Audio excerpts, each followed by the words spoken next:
How's it going, guys? My name is Maikya and welcome back to another video. In today's video I'm going to be doing the top 5 new Pokemon for Pokemon Sword and Shield.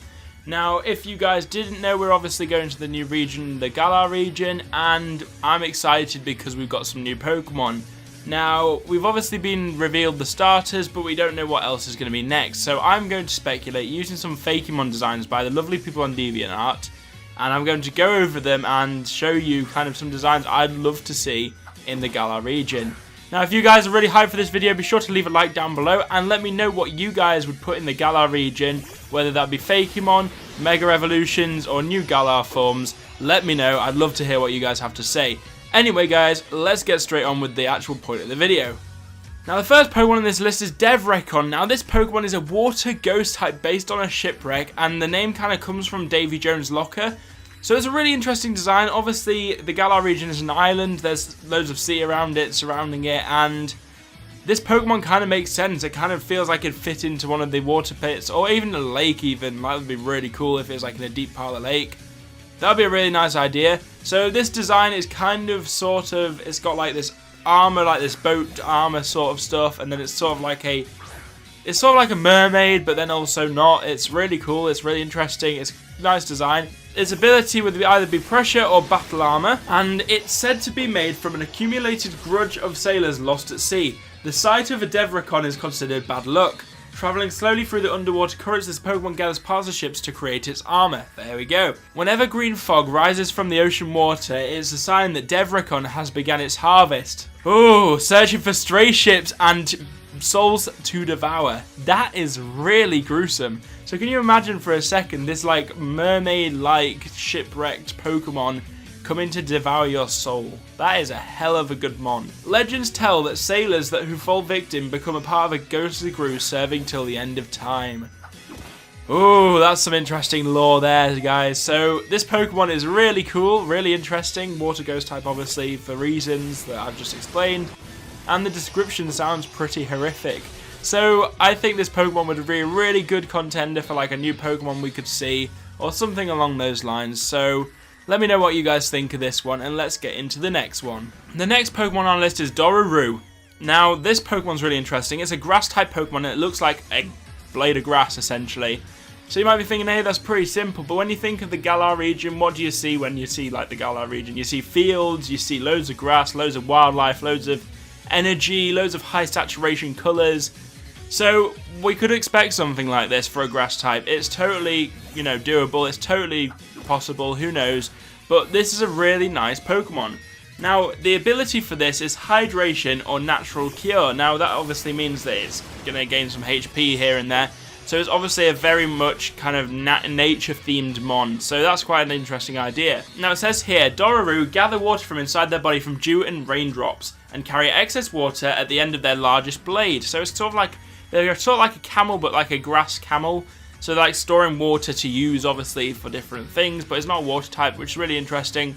I find it interesting how the person said that it's going to be only grass type rather than grass water, but hey, it uses this emergency supply in days of extreme heat. So I could almost see, instead of having natural cure or hydration, I could almost see it having like an ability that goes against fire types to stop fire types from actually working, possibly, who knows.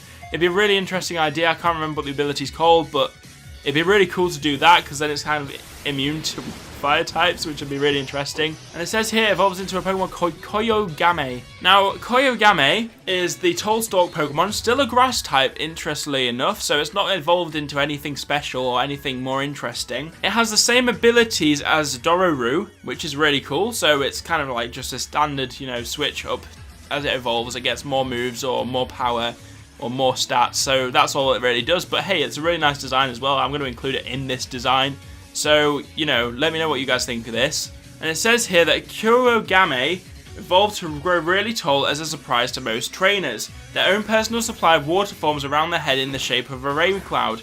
So it's kind of like, it's a Pokemon that's responding to the environment, but it's not actually the Pokemon type itself. So it's not a grass water like I said before, but it's using that water to kind of defend itself against fire types.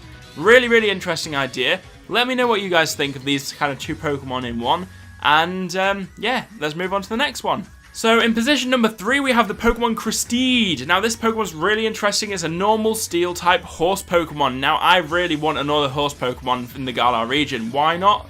You know, we've got horses here. We might as well have a horse Pokemon. I mean, there's no point in not having one because we have a lot of horses. We have the horse races. We have a lot to do with horses and jockeys. So it'd be really interesting to see a Pokemon related to that. Also, along the lines of the steel typing, that's really nice because it obviously links up to the whole knights and, you know, horses in armor. Really nice idea. Anyway, guys, let's just go into the description of this and let's see what it says. So, the ability for this Pokemon is either Justified or Strong Jaw. Now, that's quite interesting because it kind of helps the Pokemon a hell of a lot more. To be honest with you, it makes it a lot stronger than it would be, which is really interesting. And its description is, only trainers of pure heart are able to ride Christide. So it's sort of like, it's kind of like the horse for the hero. It's like the horse that the heroes have to ride. No one else can ride it. So maybe our character could ride one, but no one else can. The others will be bitten by claws in its tail. So it's basically rejecting other people from riding it. Only the people who are, you know, strong enough can actually ride this Pokemon. And that links obviously to the Pokemon games being themed on the strongest Pokemon. It also says it goes looking for evil people to distribute justice. So this Pokemon isn't just a hero's Pokemon, but it helps defeat villains. Really, really interesting concept. I really, really like the design. It's got like this sort of gem on its front. It looks like a Z crystal almost. But anyway, it's kind of got this like, you know, obviously a standard type sort of body. But then it's got all this like cool armor on top of it and its claw tail. Really, really interesting mon. I really like the design of it. I could totally see this being a thing, like I said, with the horse links to the Galar region in the UK.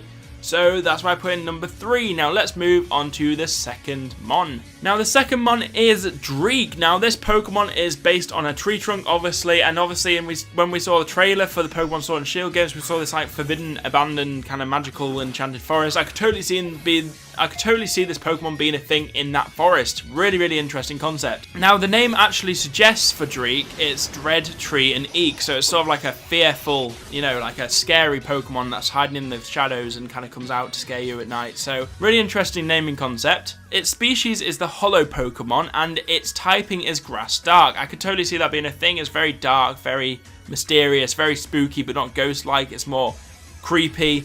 And that's where dark Pokemon kind of go down that route. Now, the abilities for this is Intimidate or Pressure. I really, really think this works quite well. Intimidate especially because it's kind of like the word Intimidate means to scare.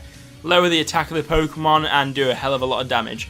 So I think that works really well. And this Pokemon just looks really freaking cool. It says in the description here, Dreek's body is reminiscent of a huge menacing maw, making it rather intimidating. So a maw, I believe, is like an ancient tiki mask or something like that. So really, really cool little thing. And then it says, wind blowing through its hollow body produces eerie sounds. Now that is really creepy. So obviously it's like a sort of musical instrument as well. It's sort of like a mon that's not meant to be, but it kind of creates like this weird vibe. Could you imagine going into the Galar region, into that enchanted forest, and hearing all these like whistling noises of these Dreeks? Oh man, that would be interesting.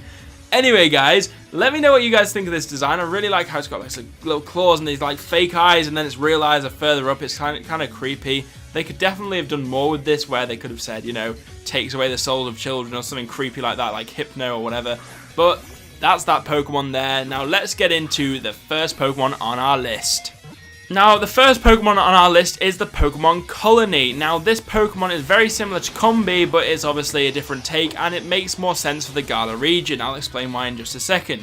Now, the typing for this Pokemon is Bug Psychic, which really, really works well, because obviously it's got the Dark disadvantage, which then Bug builds up on, and Fighting as well. It can kind of do some damage on, but is like immune with Bug. It's really, really interesting. Anyway, let's just get into the description of this. This Pokemon design is really nice, obviously with the three Bs there, obviously different designs. And the Pokemon's ability would be Swarm, obviously, because it's a bee Pokemon. It's going to have Swarm, it's going to swarm, so hey. And it says here in the description, alone the individuals are very weak, which is very much like a beehive. They travel in groups of 3 to ensure safety and pollinate flowers as they go. So you're basically getting a Pokemon that's actually one Pokemon, but you get 3 of them as the Pokemon, so it's colony. Instead of being one colony, it's a colony of bees. So really interesting concept. And it also evolves into Swarmind at level 42. Now this is a really cool Pokemon as well. I'm going to show you this in just a second. And it kind of makes sense. Swarmind is very like rotating on the whole hive concept. So you've got the swarm and you've got the mind, which is the queen, so you're controlling the swarm's mind. So we'll go into this one, and yeah, the design's pretty damn cool, like you'll see. So we've got Swarm Mind Solo Form, Bug Psychic type. So this Pokemon's really interesting again. Follows on from Colony quite well, Bug Psychic still. Now its ability is Swarming, which the creator of this Pokemon's come up with them by themselves. So they've given us a little description on what it could be. So Swarming is if Swarm Mind's level is above 30 and its HP is above a quarter of its max HP, it transforms into Swarm Form. Now I'll show the Swarm Form on the screen right now. It's freaking amazing. This Swarm Form looks like a buff little wrestler. So yeah, guys, this design is really, really awesome. I really like it. I think it's such a great idea having this kind of colony that evolves into this Swarmine, and then the Swarmine kind of evolves more, kind of turns into a buff Pokemon. So it's obviously, you know, quite impressive how it's, you know, normally in Swarm form, and then when it gets weak, it evolves into Solo form. Really interesting idea. I'd love to see what you guys have to think about this. Definitely an awesome Pokemon. And this Pokemon's Dex entry says, when it goes into battle, it calls upon the entire hive and moves with the might of its colony. Can you imagine a whole colony of bees coming at you, like, with this Pokemon leading them? That would be insane. So this Pokemon's really interesting because we haven't really seen this whole, like, form thing, apart from, like, Aegislash and that sort of thing. It'd be really cool to see more of these kind of forms where Pokemon kind of change based on the battle mechanics. So let me know if you guys would like to see more of Pokemon like this, because I definitely want to see more Pokemon like this, and I'd love to cover more Pokemon like this. So be sure to leave a like, guys. Comment and let me know what you guys think and what your list of 5 Pokemon that should be added to the Galar region should be. And be sure to subscribe for more videos like this. I hope you enjoyed the video, and I will see you guys later for another video.